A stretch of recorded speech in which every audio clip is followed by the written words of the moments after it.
तो फाइनली आप सबका इंतजार हो गया है खत्म और अब आपके ऊपर होगी LWS की बूस्टर सीरीज की बारिश। तो यहां पे आपको जैसा कि मैंने वादा किया था कि आपके लिए छोटे छोटे बूस्टर डोज जो कि आपके मोटिवेशन को बूस्ट करेंगे, आपके स्कोर को बूस्ट करेंगे और आपकी तैयारी को भी बूस्ट करेंगे।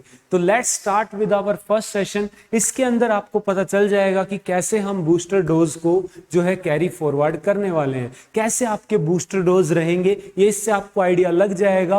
और विद इन 5 to 6 डेज आपके सामने सारे बूस्टर डोज होंगे जो मैंने आपको वादा किया था। तो यहां पे लेट्स स्टार्ट विद फिजिक्स का टॉपिक है ऑप्टिक्स। तो ऑप्टिक्स जो है आपका भाई एक ब्रांच है फिजिक्स की जिसके अंदर हम लाइट की स्टडी करते हैं। और यहाँ पे लाइट क्या है? लाइट आपके फॉर्म ऑफ एनर्जी जो हमें देखने में मदद करती है, यानी it gives us sensation of vision. What are the properties of light?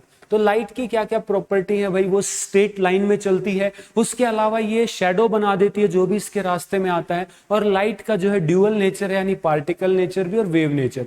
Particle nature पे बेस्ड है आपके फोटो इलेक्ट्रिक इफेक्ट और क्रम्पटन इफेक्ट, वेव नेचर पे बेस्ड है इंटरफेरेंस, डिफ्रैक्शन और पोलराइजेशन। तो यहाँ पे आपका जो दोनों पे यानी पार्टिकल और वेव नेचर से एक्सप्लेन्ड होते हैं वो है आपका रिफ्लेक्शन और रिफ्रैक्शन। आपका सिलेबस में मेनली वेटेज इन्हीं का है। तो यहाँ पे अगर लाइट के बेसिस पे हम ऑब्जेक्ट्स को बांटे तो 3 तरीके से बांट सकते हैं: ट्रांसपेरेंट, ट्रांसलूसेंट, ओपेक। यानी जो अगर लाइट को ज्यादा से ज्यादा अपने अंदर से अलाउ कर दे जाने के लिए तो ट्रांसपेरेंट, उनके हम आर पार देख सकते हैं। और ट्रांसलूसेंट आपका भाई जो कुछ ही लाइट को अलाउ करे, ठीक है। वैसे ये कंपेरेटिव होता है ट्रांसलूसेंट, ट्रांसपेरेंट, ओपेक, कि आप रेफरेंस से कि किसके रिस्पेक्ट में कौन सा ट्रांसपेरेंट है, लूसेंट है।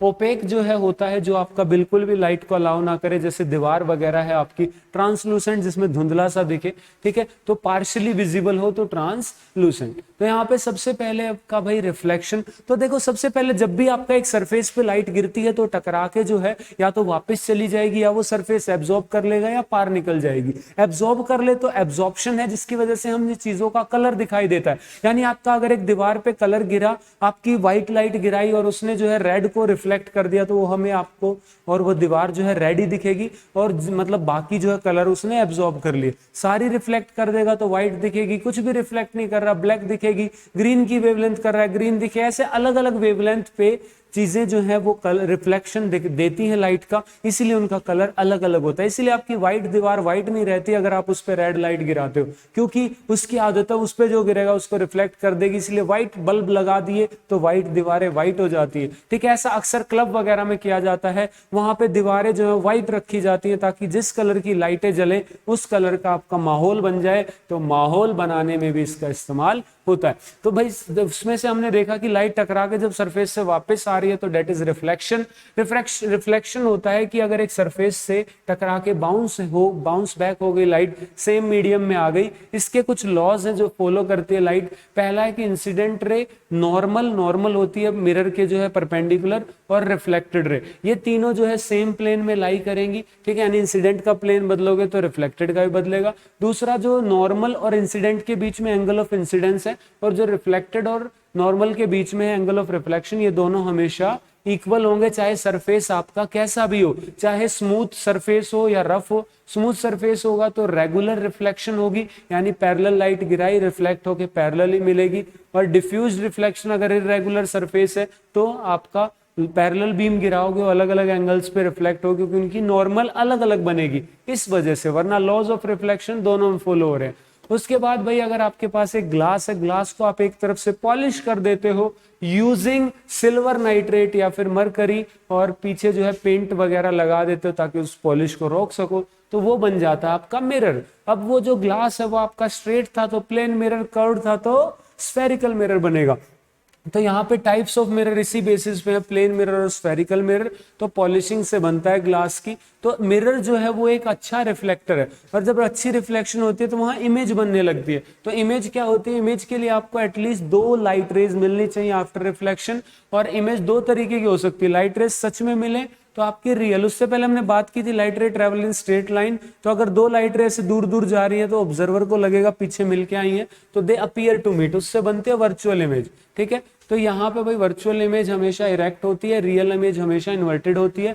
रियल इमेज को आप पर्दे पे ला सकते हो, जैसे कि सिनेमा घरों में होता है, पीछे उल्टी इमेज चल रही होती है, उसकी रिफ्लेक्शन बनाई जाती है पर्दे पे, और जैसा प्लेन मिरर में आप देखते हो डेट इज वर्चुअल इमेज। तो प्लेन मिरर भाई आपका कैसी इमेज बनाता है, वर्चुअल इमेज बनाता है, इरेक्ट होता है हमेशा वर्चुअल इमेज, सेम साइज की बनाएगा, जितना आप मिरर से पीछे हो उतना इमेज मिरर से पीछे होगी, जितना आप मिरर के आगे हो।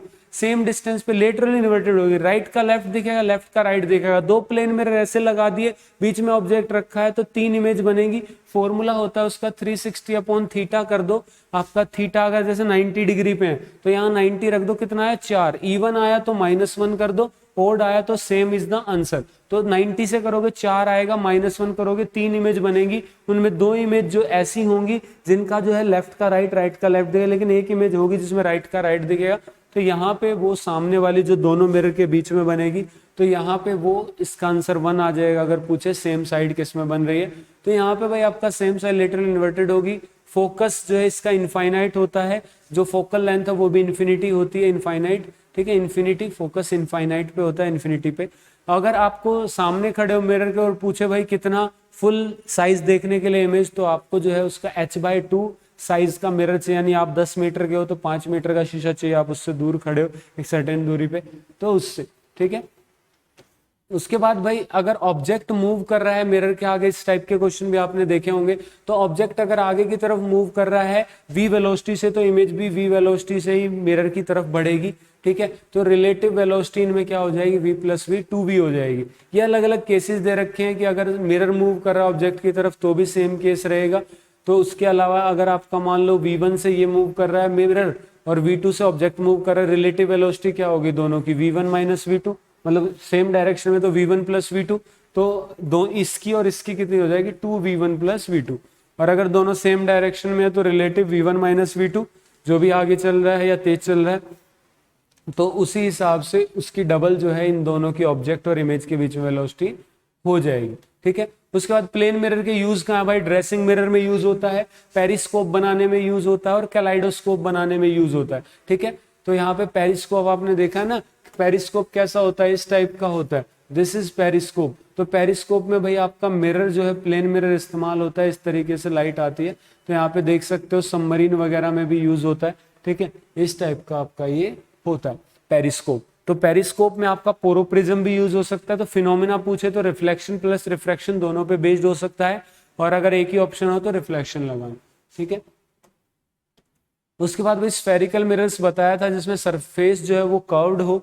तो अगर एक स्फेयर का पार्ट है ग्लास आपका, तो अगर वो अंदर से पॉलिश किया है आपने तो वो आपका कन्वेक्स मिरर, बाहर से पॉलिश किया है यानी अंदर की जो केव वाली साइड है, गुफा की अंदर की साइड जो है वो रिफ्लेक्टिंग है तो वो कनकेव हो गया, और बाहर वाली रिफ्लेक्टिंग है तो वो कन्वेक्स हो गया।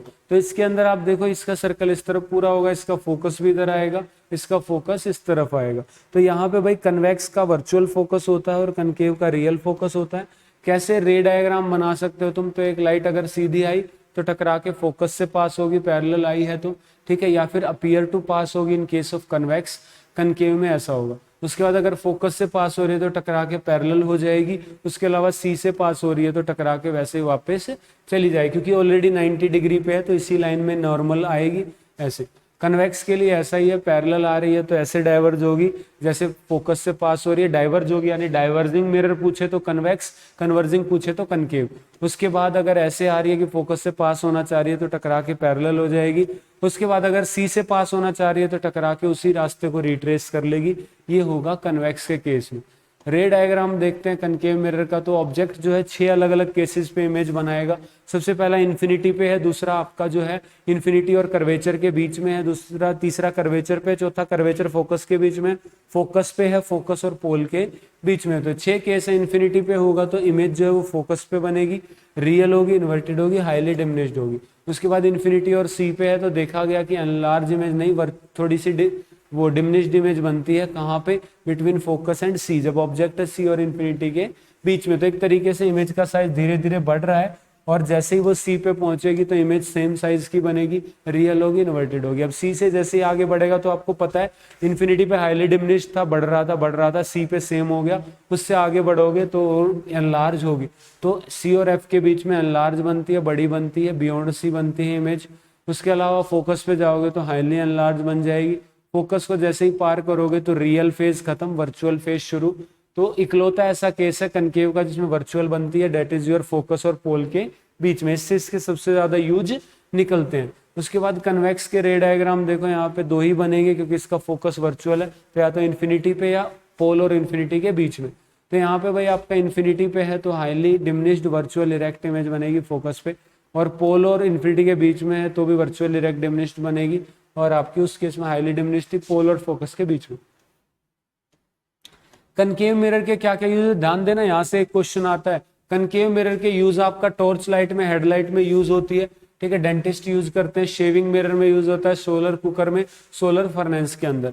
कन्वेक्स के यूजेस देख लो भाई, रियर व्यू मिरर की तरह यूज होता है ऑटोमोबाइल में, साइड व्यू मिरर की तरह, ठीक है। उसके बाद व्यू फाइंडर की तरह भी यूज होता है, उसी को बोलते हैं। सेफ्टी मिरर की तरह यूज होता है आपका, सेफ्टी मिरर की तरह मेट्रो स्टेशन वगैरह शार्प टर्न्स पे, सिक्योरिटी मिरर की तरह एटीएम में, ठीक है, एटीएम में, मॉल्स में, इनमें। कनकेव मिरर जो है कन्वर्जिंग होता है, कन्वेक्स डाइवर्जिंग होता है, बताया। मिरर फॉर्मूला और मैग्निफिकेशन का फॉर्मूला याद रखना, ठीक है, और साइन कन्वेंशन याद रखना। तो यहाँ पे भाई मिरर फॉर्मूला कहता है 1/f is equal to 1/v plus 1/u, और मैग्निफिकेशन का होता है या तो height of image upon height of object या फिर -v/u। इन दोनों फॉर्मूले को साइन कन्वेंशन से ही यूज करना। अगर ये आपका मिरर है तो उससे अगर लेफ्ट साइड जाओगे तो नेगेटिव होगा, उसके राइट साइड जाओगे तो पॉजिटिव होगा। प्रिंसिपल एक्सिस से ऊपर जाओगे तो पॉजिटिव, नीचे जाओगे तो नेगेटिव। ये बातें याद रखनी है आपको। और अगर आपका v की वैल्यू यानी इमेज डिस्टेंस नेगेटिव आता है तो इसका मतलब इमेज कैसी है आपकी, रियल है। और अगर इमेज डिस्टेंस पॉजिटिव आता है सॉल्व करने पे, इसका मतलब आपकी इमेज जो है वो वर्चुअल है, ठीक है। तो ये दोनों फॉर्मूले आप यूज कर सकते हो। मैग्निफिकेशन की बात करें तो प्लेन मिरर जो है वो मैग्निफिकेशन कितनी करता है भाई, अगर प्लेन की बात करोगे तो प्लेन मिरर की मैग्निफिकेशन रहती है हमेशा +1, क्योंकि वर्चुअल इमेज बनाता है। मैग्निफिकेशन अगर प्लस में है, मैग्निफिकेशन अगर प्लस में है इसका मतलब आपकी वर्चुअल इमेज है, और रियल में है तो इसका मतलब मैग्निफिकेशन नेगेटिव आएगी, तो इसका मतलब ये रियल में। तो यहाँ पे आपका प्लेन मिरर के लिए मैग्निफिकेशन 1 होती है, और जो आपकी ये है <1 होती है, और वो भी साइन जो है नेगेटिव रहता है। किसके केस में, कन्वेक्स के केस में, क्योंकि डिमिनिश्ड होता है और हमेशा वर्चुअल बनाता है। तो प्लस आएगा भाई, ये आपका माइनस नहीं आएगा, ये आपका प्लस आएगा, तो वैसे ही हो जाता है, ठीक। ये आपका क्या आएगा, प्लस आएगा। उसके बाद अगर कनकेव की बात करोगे तो कनकेव आपका जो है भाई प्लस भी देता है, माइनस भी देता है। अगर माइनस की बात करोगे तो यहाँ पे लगभग ऑल वैल्यूज देता है, 1 भी, 1 से कम भी, 1 से ज्यादा भी। उसके बाद प्लस देखोगे तो ये हमेशा ग्रेटर देन 1 होगी, क्योंकि वर्चुअल इमेज कनकेव की हमेशा एनलार्ज होती है। आपसे पूछ ले एनलार्ज वर्चुअल इमेज सिर्फ और सिर्फ कनकेव बना सकता है, वर्चुअल तीनों बना सकते हैं। उसके अलावा सेम साइज की तो वो कनकेव और प्लेन मिरर बना सकते हैं, ठीक है। तो इस तरीके से आपको याद रखना है कि कैसे क्या चीजें काम कर रही हैं ऑप्टिक्स के अंदर। ये आपकी पहली बूस्टर वीडियोस थी, ऐसी और बहुत सारी वीडियोस आपको जल्दी जल्दी मिलेंगी।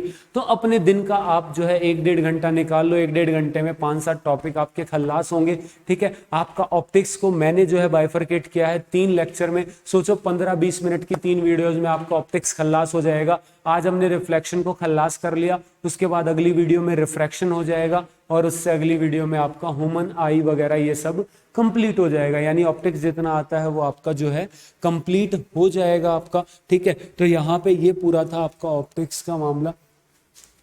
तो यहाँ पे उसके अलावा अगर आपको जो है अनअकैडमी से तैयारी करनी है तो जो है आपका 20% ऑफ चल रहा है, 26 इसकी लास्ट डेट है, ठीक है। तो ये आपका 26 लास्ट डेट है, 20% ऑफ मिल रहा है LWS 10 कोड यूज करने पे। तो आप इसका फायदा उठा सकते हो, क्योंकि वह नॉर्मली आपको 10% ऑफ मिलता है, अभी 20 मिल रहा है। यहाँ पे आप जो है प्लस या आइकॉनिक अपने अकॉर्डिंग, नीड के अकॉर्डिंग, कितने टाइम के लिए लेना उसके अकॉर्डिंग ले सकते हो। तो यहाँ पे आप LWS 10 कोड यूज करना, और जो है आप जितनी भी प्लस की क्लासेस है वो सारी ले सकते हो सिंगल सब्सक्रिप्शन के साथ। उसके अलावा अगर आप अभी की तैयारी कर रहे हो तो आपके लिए स्पेशल जो है वो आया अनअकैडमी की तरफ से। 399 रुपये में 1 ईयर की एक्सेस मिलेगी आपको। 50 प्लस फुल लेंथ सेक्शनल और PYQ टेस्ट सीरीज अनअकैडमी की तरफ से।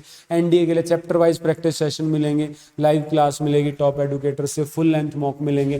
तो इतनी बेहतरीन चीज़ आपको सिर्फ 399 मिल रही है। तो इस बार वाले अगले बार वाले NDA आप ले ही सकते हो। आपको भी पता है मॉक टेस्ट वगैरह की वैल्यू क्या है। तो मिलते हैं ऐसे अमेजिंग बूस्टर सेशंस में। सेशन कैसा लग रहा है आपको, इसके अंदर कुछ अपडेट करवानी है, इंप्रूवमेंट करानी है तो आप बता सकते हो। बाकी आपको भी पता है कि 15 मिनट में चीज़ें फास्ट चलेंगी, बस सुनना है आपको ईयरफोन लगा के, और जो है उन चीज़ों को साथ साथ वीडियो खत्म होने के बाद एक बार कंक्लूजन पॉइंट्स आप चार्ट्स बना सकते हो, कंसेप्ट मैप टाइप, कि क्या क्या पढ़ा मैंने, ये पढ़ा मैंने, प्लेन मिरर पढ़ा, ये पढ़ा, इस तरीके से। ठीक है, मिलते हैं आपसे अगले बूस्टर सेशन में, तब तक के लिए जय हिंद, टेक केयर।